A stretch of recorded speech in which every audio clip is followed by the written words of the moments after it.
जी अस्सलाम वालेकुम dear students. आज का हमारा जो टॉपिक है वो क्वेश्चन नंबर 9 सिंगल एंट्री का अकाउंट फ्रॉम इनकम्प्लीट रिकॉर्ड्स का हम सॉल्व करेंगे, जो कि कैश बेसिस ऑफ अकाउंटिंग से रिलेटेड है। इस टाइप का क्वेश्चन जो है वो पूरी बुक में नहीं है और ये क्वेश्चन जो है वो 3-4 दफ़ा एग्ज़ाम में आ चुका है। क्वेश्चन आपके सामने है, देखें। ये क्वेश्चन नंबर 9 है सुहेल अफजल की बुक का। इसमें ओपनिंग बैलेंसेस गिवन हैं, क्लोजिंग बैलेंसेस गिवन है और ये दीज आर द एडजस्टमेंट्स, ठीक है। और सबसे अहम बात जो यहाँ कह रहा है, you are required to show by means of a statement, यानी by means of a statements इसका मतलब ये है कि आपने इसको जो है वो इंक्रीज नेटवर्थ मेथड से सॉल्व करना है, ट्रेडिंग प्रॉफिट लॉस अकाउंट नहीं बनाना, ठीक है। As to how would you arrive at the net profit for the year ended 31 December 2005 if the accounts were maintained on cash basis. अगर account जो हैं वो कैश बेसिस पर मेंटेन किए जा रहे हों तो ये सिर्फ इस क्वेश्चन का ट्विस्ट है। हम इस क्वेश्चन को उसी तरह सॉल्व करेंगे जिस तरह आम यूजुअल क्वेश्चन जो है वो सॉल्व करते हैं, यानी ओपनिंग स्टेटमेंट ऑफ फेयर बनाएंगे और फिर क्लोजिंग स्टेटमेंट ऑफ फेयर बनाएंगे और फिर जो है वो statement of profit and loss बनाएंगे और फिर एंड पर जो है वो इस कैश बेसिस सिस्टम को हम जो है वो कंसिडर करेंगे। तो आइए देखते हैं। ओपनिंग स्टेटमेंट ऑफ फेयर बनाते हैं। नाम है जनाब का मिस्टर इरफान।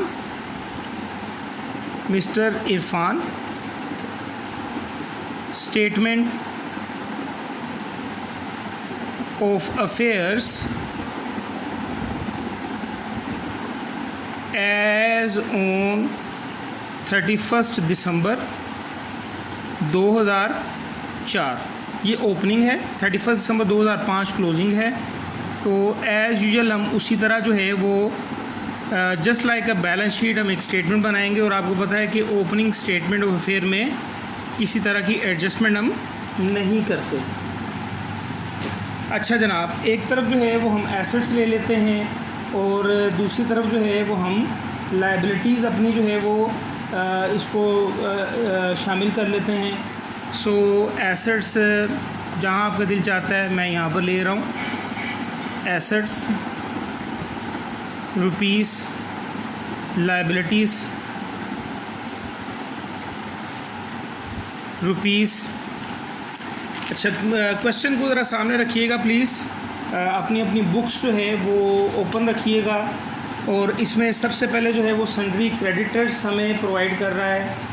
तो सन्ड्री क्रेडिटर्स जो हैं वो हम लिख लेते हैं जनाब अली लायबिलिटी साइड पर और 1,10,000 सन्ड्री क्रेडिटर्स, 1,10,000। उसके बाद जो है वो फर्नीचर एंड फिक्चर हैं। फर्नीचर एंड फिक्चर एसेट है हमारा 46,000। These are the opening balances. Office equipment है वो ले लेते हैं। Office equipment 48,000। आउटस्टैंडिंग एक्सपेंसेस हैं, लायबिलिटी साइड पर आएंगे। Opening outstanding expenses 2,500। Motor car है, एसेट है हमारा 47,000। प्रीपेड एक्सपेंसेस हैं ओपनिंग, प्रीपेड एक्सपेंसेस एसेट है हमारा 1,400। Cash and bank as usual जिस तरह हम बनाते हैं स्टेटमेंट ऑफ फेयर उसी तरह बनाएंगे। Cash and bank 45,000। उसके बाद सन्ड्री डेटर्स हैं। कुछ एडजस्टमेंट हैं वो opening closing statement of fair में हम डिस्कस करेंगे, वो भी आपको मैं शो करता हूँ। सन्ड्री डेटर्स जो हैं वो हमारे पास 80,000 के हैं और स्टॉक इन ट्रेड यानी ओपनिंग स्टॉक, यहाँ स्टॉक इन ट्रेड ये हमारे पास जो है वो 25,000। उसके बाद बिल्स पेएबल हमारी लायबिलिटी 9,000। तो अब जनाब हम इसका करते हैं टोटल। तो टोटल हमने किया तो जनाब अली एसेट साइड हमारी जो है वो टोटल बन गई 2,92,000 और 400, 2,92,400 और बैलेंसिंग फिगर जो है वो 1,70,900। ये कैपिटल आ गया हमारे पास बैलेंसिंग फिगर, ये ओपनिंग कैपिटल है।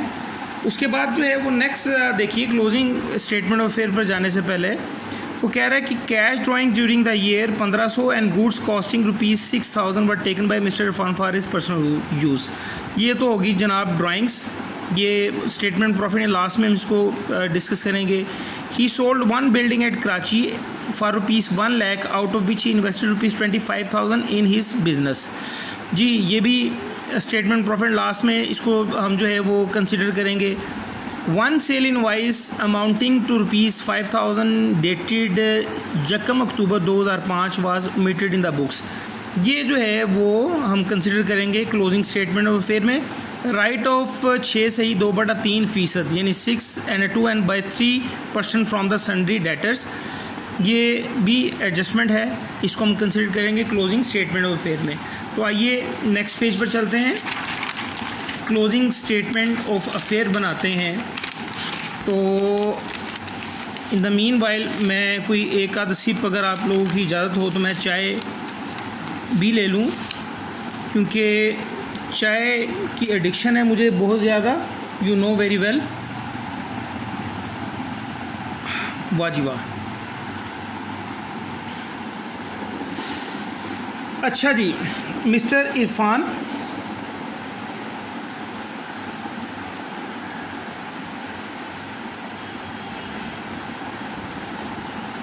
Statement of affairs as on 31 December 2005। तो जनाब अली ये रफ सा स्केच मैंने इसका बना दिया। ओबियसली आप प्यारे बच्चे हैं, प्यारे स्केच बनाएंगे, ठीक है। अच्छा, उसके बाद जो है वो यहाँ पर हमने जनाब अली इस तरफ ले लिए एसेट्स और इस तरफ लायबिलिटीज़, रुपीस और रुपीस। लायबिलिटीज़ में सन्ड्री क्रेडिटर्स आ गए, sundry creditors 75,000। Furniture and fixture asset side पर, furniture and fixture 63,000। Office equipment ये भी हमारा एसेट है, ऑफिस इक्विपमेंट जनाब अली 47,700। उसके बाद आउटस्टैंडिंग एक्सपेंस हमारी लायबिलिटी है। आउटस्टैंडिंग एक्सपेंस साल के एंड पर आउटस्टैंडिंग एक्सपेंस 5,880। उसके बाद जनाब अली मोटर कार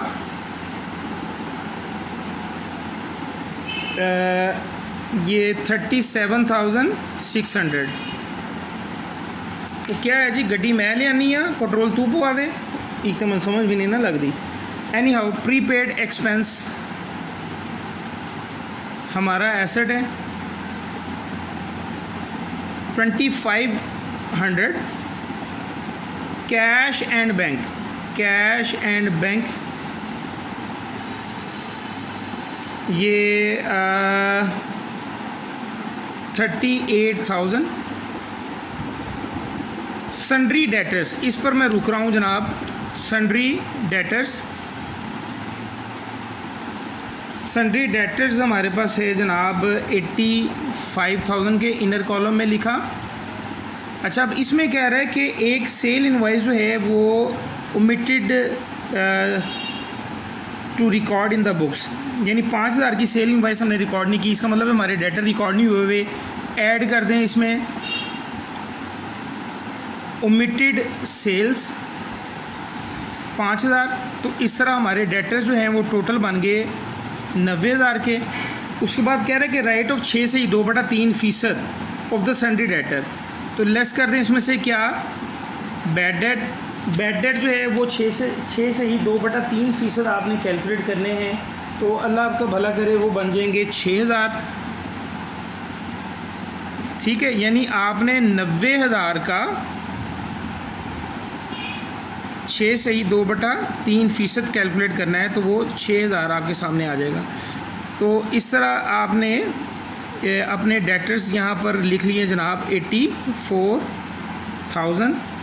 उसके बाद स्टॉक इन ट्रेड है, स्टॉक इन ट्रेड उसी तरह क्वेश्चन चल रहा है।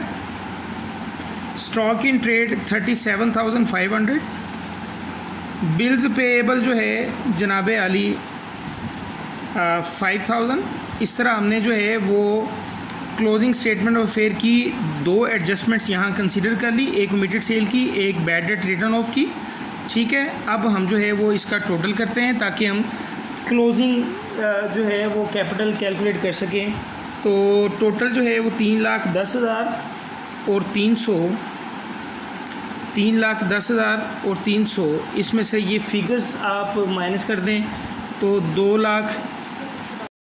तो जी जनाब, इस तरह हमने टोटल किया तो हमारे पास बैलेंसिंग फ़िगर जो है वो कैलकुलेट हुई 2,24,420। कमाल हो गया 420 पे। तो ये कैपिटल आ गया, बैलेंसिंग फ़िगर, क्लोजिंग कैपिटल। अब आगे चलते हैं, स्टेटमेंट बनाते हैं प्रॉफिट और लॉस।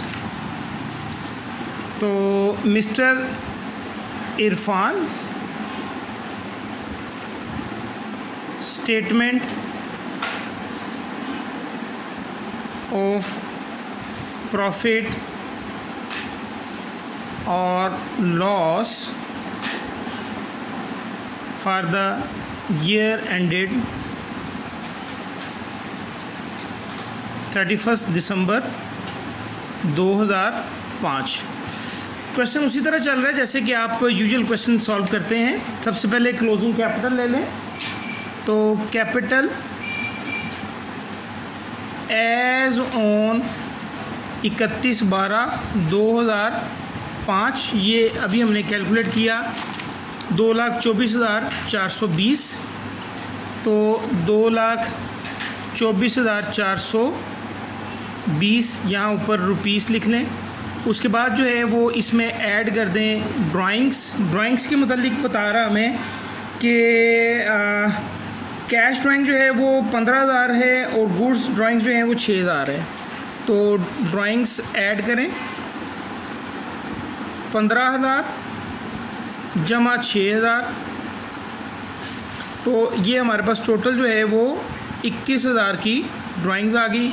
ये हमने इसमें ऐड कर दी 21,000, तो ये 2,45,420 आ गया जी। लेस कर दें इसमें से क्या, further capital introduce during the year. वो हमें बता रहा है कि उसने कराची में अपनी एक बिल्डिंग जो है वो 1 लाख की बेची है और इसमें से बिज़नेस जो है वो बिज़नेस में 25,000 उसने फर्दर इन्वेस्ट किया है। तो 25,000 का जो है वो एडिशनल कैपिटल है जो इंट्रोड्यूस करवाया ड्यूरिंग द ईयर।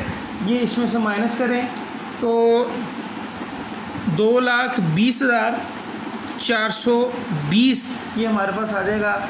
और इसको आप नाम दे सकते हैं, this is your adjusted capital.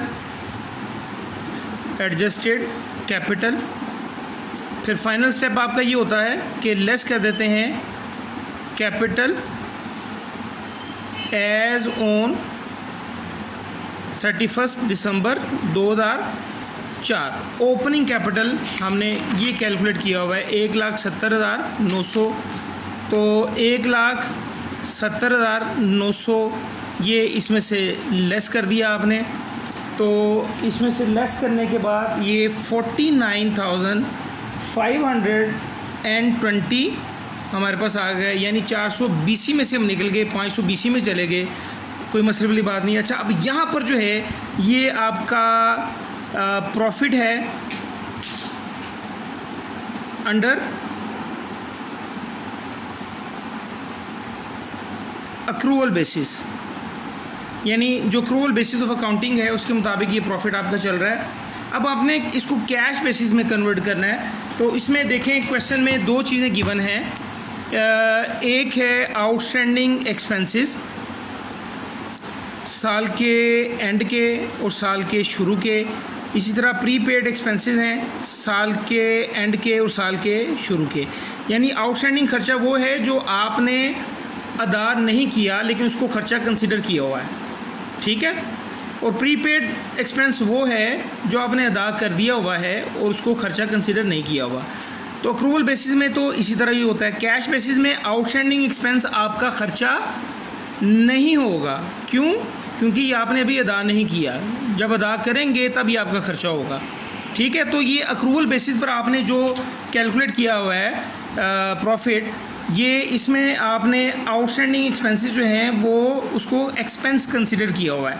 तो अब आप क्या करें, जो क्लोजिंग आउटस्टैंडिंग एक्सपेंस है 5880 उसको आप ऐड कर दें। देखें, ये एक चीज़ ध्यान में रखिएगा कि ये क्लोजिंग जो आउटस्टैंडिंग एक्सपेंस है इसको आपने एक्सपेंस कंसिडर किया हुआ है, तभी अक्रूवल बेसिस पर आपका ये प्रॉफिट आया हुआ है, और ये वो खर्चा है जो आपने अदा नहीं किया। तो कैश बेसिस में ये आपका खर्चा कंसिडर नहीं होगा, आप इसको ऐड बैक कर दें। साल के एंड पर जो आउटस्टैंडिंग एक्सपेंस है उसको ऐड बैक कर दें। ऐड करें इसमें क्या, आउटस्टैंडिंग एक्सपेंस एज ऑन 31/12/2005, तो 5880 ये ऐड कर दें, ठीक है। ये आपके सामने ये मैं ऐड करने जा रहा हूँ 49,520 प्लस 5880, ये हमारे पास जो है वो 55,400 आ जाएगा। आपने क्लोजिंग आउटस्टैंडिंग एक्सपेंस जो है वो ऐड किया, तो प्लीज़ ओपनिंग आउटस्टैंडिंग एक्सपेंस को क्या कर दें, लेस कर दें। Less outstanding expense as on 31/12/2004, तो ओपनिंग आउटस्टैंडिंग एक्सपेंस जो है वो 2500 है, वो इसमें से लेस कर दें, ठीक है। तो माइनस कर दिया हमने इसमें से 2500, ये हमारे पास आ गया 52,900। जिस तरह आपने क्लोजिंग आउटस्टैंडिंग एक्सपेंस ऐड किया है, इसी तरह जो है वो आप जो क्लोजिंग प्रीपेड एक्सपेंस है वो क्या कर देंगे, क्लोजिंग आउटस्टैंडिंग एक्सपेंस आपने ऐड किया है तो क्लोजिंग प्रीपेड एक्सपेंस लेस कर देंगे। इसमें से जनाब लेस कर दें आप क्लोजिंग प्रीपेड एक्सपेंस जो कि आपके पास 2500 है, वो आप लेस कर दिया, आपने माइनस किया 2500, तो 50,400 आपने क्लोजिंग प्रीपेड एक्सपेंस लेस किया है, तो ओपनिंग प्रीपेड एक्सपेंस क्या कर दें, इसमें ऐड कर दें। ऐड ओपनिंग प्रीपेड एक्सपेंस, ये हमारे पास गिवन है जी 1400, तो 1400 इसमें ऐड कर दें, ये 51,800 ये आपके पास आ जाएगा प्रॉफिट अंडर कैश बेसिस। याद रखिएगा इस क्वेश्चन की कुंडी जो है वो ये क्लोजिंग जो आउटस्टैंडिंग एक्सपेंस है वो है। एक चीज़ ध्यान में रखिएगा कि क्लोजिंग आउटस्टैंडिंग एक्सपेंस आपने एक्सपेंस कंसिडर किया हुआ है, तो उसको आपने कैश बेसिस में, चूंकि आपका खर्चा नहीं है, इसको ऐड बैक कर देना है, ठीक है। यहाँ मैं आपको मेंशन कर देता हूँ, जो क्लोजिंग आउटस्टैंडिंग एक्सपेंस है उसको आपने क्या कर देना है, ऐड करना है। जब क्लोजिंग ऐड करेंगे तो ऑब्वियसली ओपनिंग आउटस्टैंडिंग एक्सपेंस जो है वो लेस करेंगे, ठीक है। जब क्लोजिंग आउटस्टैंडिंग एक्सपेंस ऐड किया तो क्लोजिंग प्रीपेड एक्सपेंस क्या करेंगे आप, वो लेस कर देंगे। और क्लोजिंग प्रीपेड एक्सपेंस अगर आपने लेस किया है तो ओपनिंग प्रीपेड एक्सपेंस जो है वो ऐड कर देंगे। ये क्वेश्चन की कुंडी ये आपने जेहन में रखनी है। ये क्वेश्चन जो है वो 4-5 दफ़ा एग्ज़ाम में आ चुका है, तो प्लीज़ इसको समझें। अगर कोई मसला है, कोई परेशानी है तो व्हाट्सएप पर मुझे मैसेज करें ताकि आपकी परेशानी दूर की जा सके। अस्सलाम वालेकुम रहमतुल्लाह।